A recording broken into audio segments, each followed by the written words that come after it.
me espanta a sociedade achar estranho um protesto que é a favor de uma causa pública. Todo mundo está pagando esse aumento, inclusive a polícia.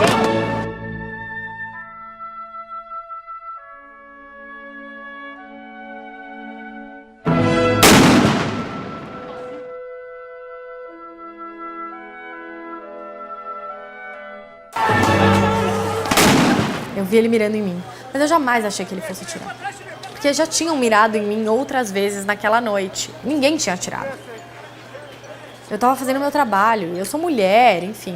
Você não imagina que um cara fardado com uma arma vai atirar na sua cara. Conta pra mim, dona Maria, o que houve? Levei um tiro de borracha. Eles vão atirar pra cá, hein? Tá melhor? Eles vão atirar pra cá, hein? Então, eu vou fazer uma ocorrência. Alguma coisa acontece no meio da canção, que só quando cruza a Ipiranga e a Avenida São João é que quando eu cheguei por aqui eu nada entendi da dura poesia concreta de tuas esquinas, da deselegância discreta de tuas meninas. Eu comecei a cobrir os protestos na terça-feira, que foi o primeiro dia de protesto dessa semana. O que eu vi era uma composição bem heterogênea de gente. Tinha alguns movimentos ligados a partidos políticos e gente que estava lá para protestar porque se identificava com a causa. Por que você está aqui no protesto? Eu não consigo imaginar uma razão para não estar aqui, na verdade. Eu acho que é incrível que todo mundo finalmente esteja, sabe, saindo das ruas e, protestando por uma coisa que é de direito e que só vai acontecer quando tiver pressão da população.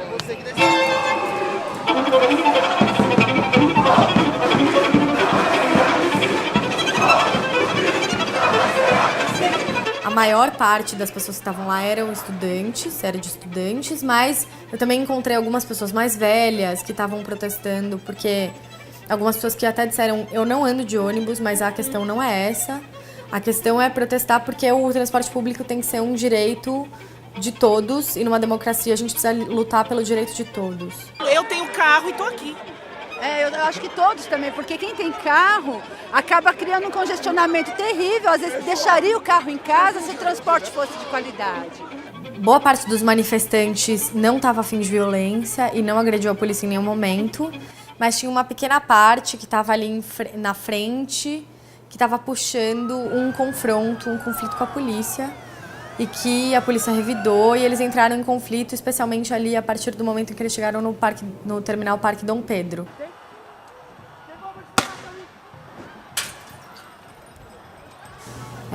Assim como tinha a polícia exagerando. A primeira prisão que foi feita no protesto de terça-feira aconteceu do meu lado. Foi um ciclista que nem estava na manifestação. Jogaram ele na grama com a cara e ele gritava socorro, não conseguiu respirar. Ai, meu Deus! Ai, meu Deus! Ai, meu Deus!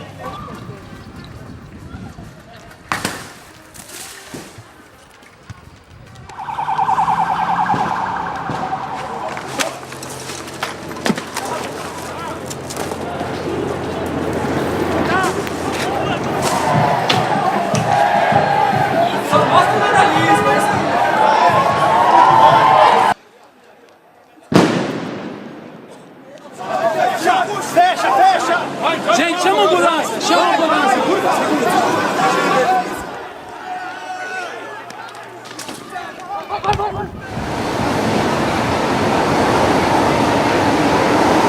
A quantidade de pessoas dentro do trem, do metrô e do ônibus tá ótimo. Tá uma maravilha. Pode se matar, cometer suicídio. E o metrô você se joga logo, pra não ter trabalho. Às vezes a vida é feita de causas menores. É justamente o quanto você mais gasta para conseguir trabalhar é que torna a sua vida quase impossível. E o que você achou desses atos, desses protestos para baixar a tarifa? Eu acho que eles são necessários. Acho que eles são um jeito das pessoas dizerem que elas estão insatisfeitas, enfim. Sou contra o vandalismo, sou contra qualquer forma de vandalismo e de violência. Então eu sou contra o vandalismo dos manifestantes e a violência da polícia.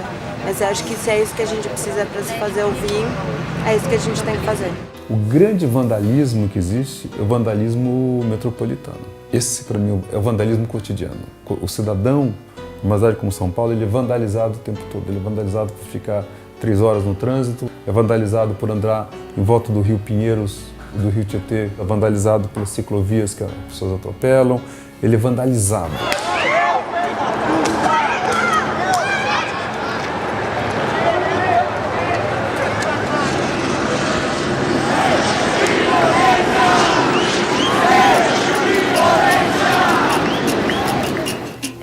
A quinta-feira foi selvageria, assim. O trânsito parou, os manifestantes começaram a correr para o meio dos carros e a polícia estava atirando bomba e bala de borracha no meio dos carros, com gás lacrimogênio, gerou um clima de pânico. Tinha muita gente que não tinha a ver com o protesto, que estava ali no meio, cheirando gás lacrimogênio. Na quinta, eles foram mais armados.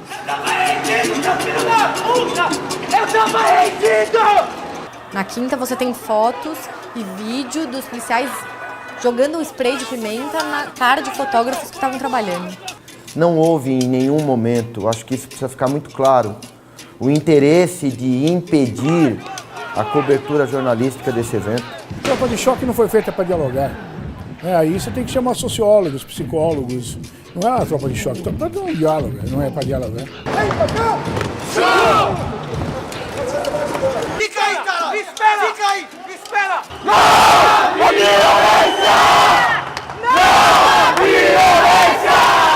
Como todo mundo pode ver, a manifestação está pacífica, a manifestação tem bastante gente e nós não estamos com a intenção de quebrar nada. Qualquer jornalista que se aproximasse um pouco deles, eles apontavam a arma e falavam: sai daí, vai para o outro lado da rua. E eu cheguei perto com o meu celular, o policial apontou a arma de bala de borracha para mim e falou: você vai ficar aí mesmo? Você vai ficar aí? Não, tem essas... Eles estão tranquilos e parados com medo. No Brasil, o sistema público é despreparado num todo. É despreparado a escola, é despreparado o hospital. A polícia não poderia ser diferente disso. Quando você está vendo a reação das pessoas ali, você vê que eles não foram treinados adequadamente. Porque não tem sentido a forma como as pessoas reagem nervosamente é de quem não teve preparo. Primeiro, você tem que colocar a tropa ideal para essas ações, que é a tropa de choque.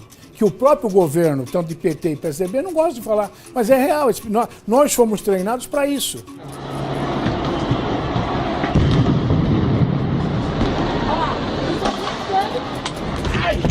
Vem!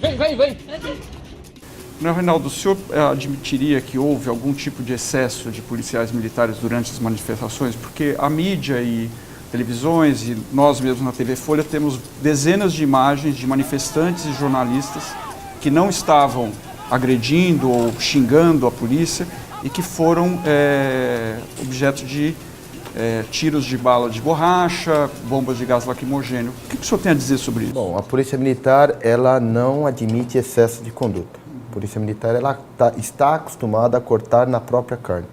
Se o senhor tem ideia, nós excluímos aí de 200 a 300 policiais anos por desvios de conduta perpetrados. Gil tomou um tiro no olho, cara. Quem? Gil. Quem é Gil? Quando a gente estava subindo Augusta, a gente deu de cara com choque. E bem nessa hora que eu dei de cara com choque, apareceu uma senhora me pedindo ajuda porque ela precisava chegar até a Paulista. E eu falei: moça, tá perigoso agora, o choque tá na rua, você pode acabar se machucando, entra aqui nesse estacionamento. Ela entrou e eu fiquei olhando o que o choque ia fazer, porque não tinha manifestante na rua, ninguém tava jogando pedra neles. Foi quando um desses policiais do choque veio um pouco mais pra frente de onde estavam as pessoas com escudo e ele apontou a arma pra mim. Aquilo tinha acontecido algumas vezes naquele dia, então eu não imaginei que ele fosse atirar em mim. Mas ele disparou. O comandante Benedito Meira afirmou que o policial atirou para o chão e que a bala ricocheteou e acertou o olho. O senhor confirma essa informação? Eu só ratifico essa informação porque acompanhava o meu comandante no momento em que ele deu essa informação. Não teve preparo para lidar com uma arma, para trabalhar numa situação de tensão. Talvez eles tenham preparo, entre aspas, quando não são vistos. Então estão na periferia e você não vê. Tá tudo quietinho, né? Gente, é esse expor, né, cara?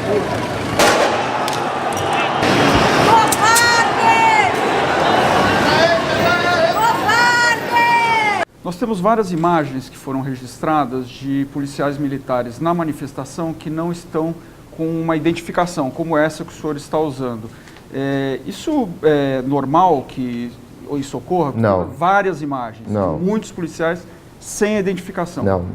Não, na verdade não, e essas imagens podem ser e devem ser encaminhadas para o inquérito policial para que o policial seja responsabilizado.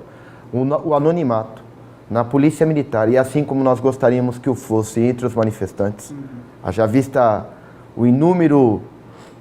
são inúmeros os manifestantes que cobrem os seus rostos, que usaram máscaras, procuraram se omitir, não é benéfico para nenhuma das partes.